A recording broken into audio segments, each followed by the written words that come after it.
What happens when a city chooses survival over humanity? In the suffocating summer of 1665, London faced a terror it could not see, yet could not escape. A single death, marked with one word, plague, could imprison an entire family inside their home, sealing their fate. Doors nailed shut, red crosses painted as warnings. The living trapped with the dead.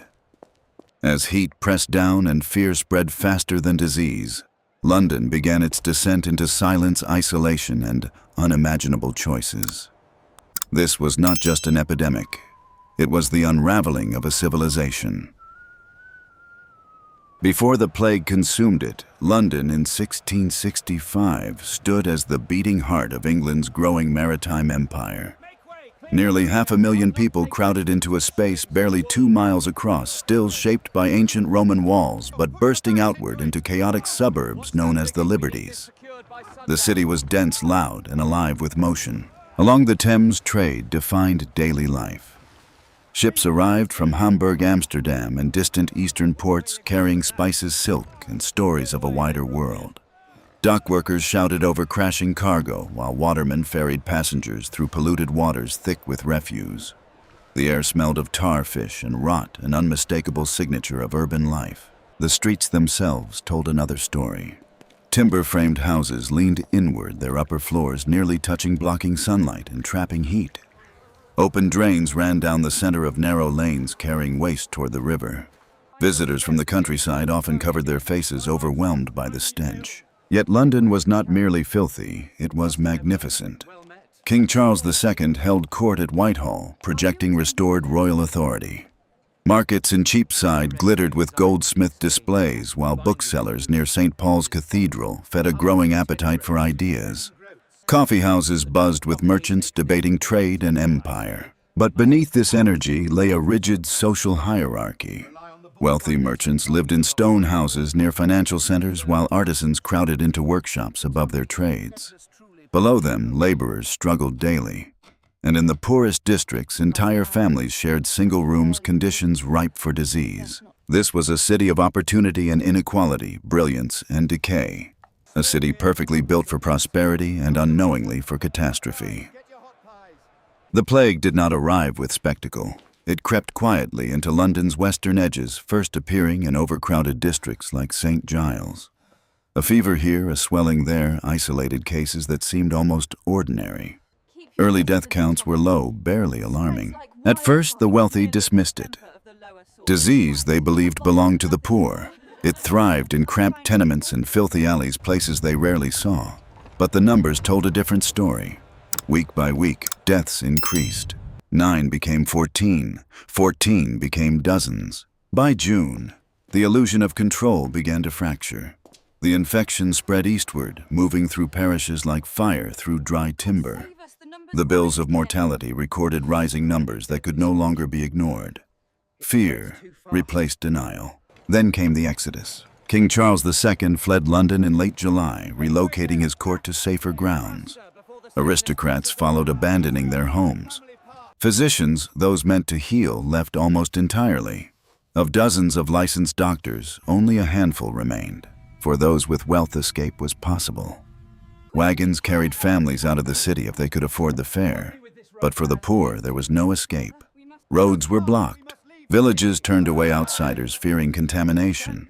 Certificates of health became impossible to obtain. London became a trap. As institutions collapsed, courts closed, trade halted, theaters went dark. The city's structure began to dissolve.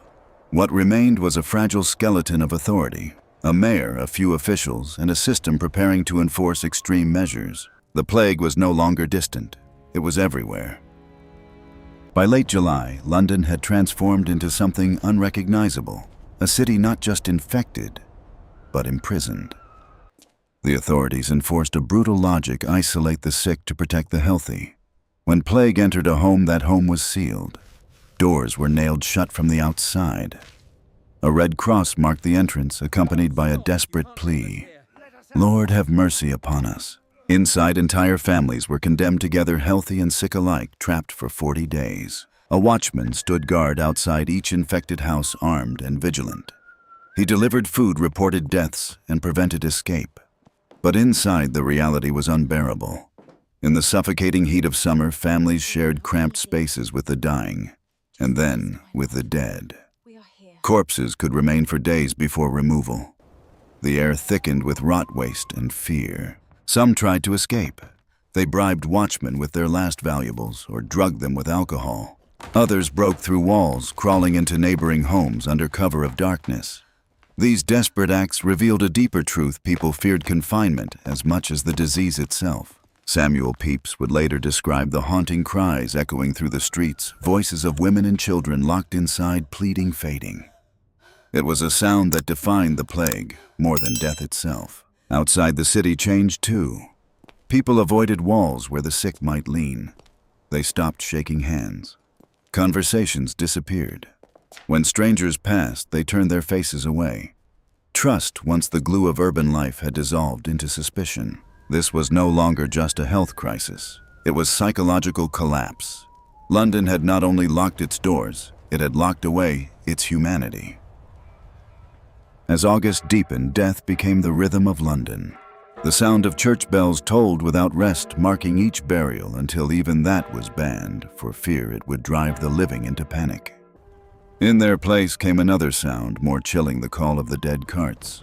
Bring out your dead. At night, under torchlight, carts moved through silent streets. Bodies were piled high, sometimes dozens at a time, and carried to massive plague pits beyond the city.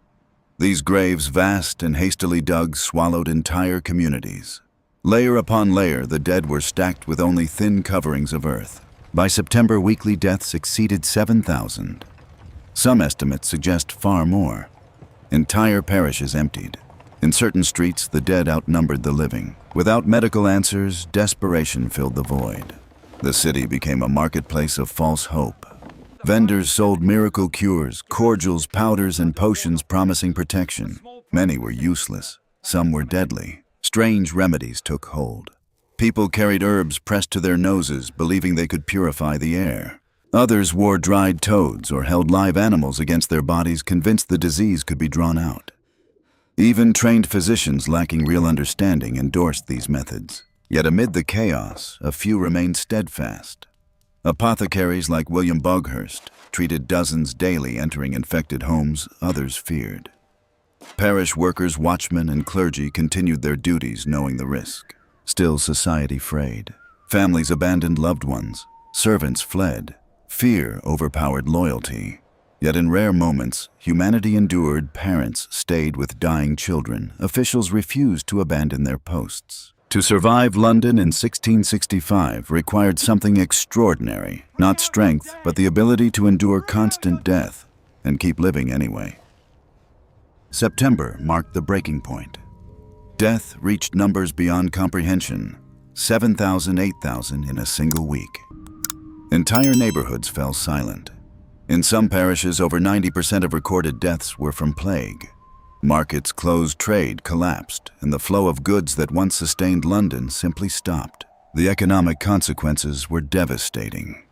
Foreign ports rejected English ships. Artisans lost their livelihoods overnight. The trade in second-hand clothing vital to the poor was banned, cutting off one of the last sources of income. Parish funds ran dry, unable to support the growing number of destitute families. For many, survival became a choice between starvation and disease. Children suffered most. Locked inside cramped homes, they fell ill with no hope of treatment. Parents watched helplessly as fever turned to swelling and swelling to death. These moments, repeated thousands of times, etched a permanent scar into the city's memory. Then slowly, the numbers began to fall. Not because of medicine or policy, but because of nature. Cooler autumn weather killed the fleas that carried the disease. The plague, having consumed the most vulnerable, began to burn out. But London had changed. Entire trades vanished with the dead. Labor shortages gave surviving workers unexpected power. Wages rose. Social hierarchies, once rigid, began to loosen. For the first time in generations, ordinary people had leverage. Yet before recovery could fully take hold, disaster struck again. In September 1666, a fire ignited on Pudding Lane. Fueled by timber buildings and narrow streets, it spread uncontrollably. For 5 days, flames devoured the city, destroying thousands of homes and churches. Though often linked to the plague's end, the fire came too late. It did not stop the disease. What it did do was force transformation. New laws required buildings of brick and stone. Streets were widened. Overhanging structures were banned. These changes, meant to prevent fire, unknowingly reduced conditions that had allowed disease to thrive. From ash and plague, a different London began to emerge, stronger, altered, and forever marked by what it had endured. When the plague finally loosened its grip, London did not celebrate, it hesitated. By November, life cautiously returned. Shops reopened. Markets stirred. The king came back. But beneath the surface, nothing was the same. Official records counted nearly 70,000 dead, though modern estimates suggest over 100,000, almost a fifth of the population. Entire families had vanished. Streets once filled with noise stood eerily quiet. Names that had existed for generations simply disappeared. The survivors carried more than loss, they carried memory. The sound of bells, the cries from locked houses, the slow rumble of carts in the night. These experiences reshaped how Londoners understood life, death, and authority. Faith in divine protection weakened, replaced by a harsher, more pragmatic view of survival. The Great Fire accelerated physical change, but the deeper transformation was psychological. London became less trusting of tradition, more willing to rebuild and adapt. The scars of 1665 influenced urban planning, governance, and even cultural expression for generations. And yet the memory never fully faded.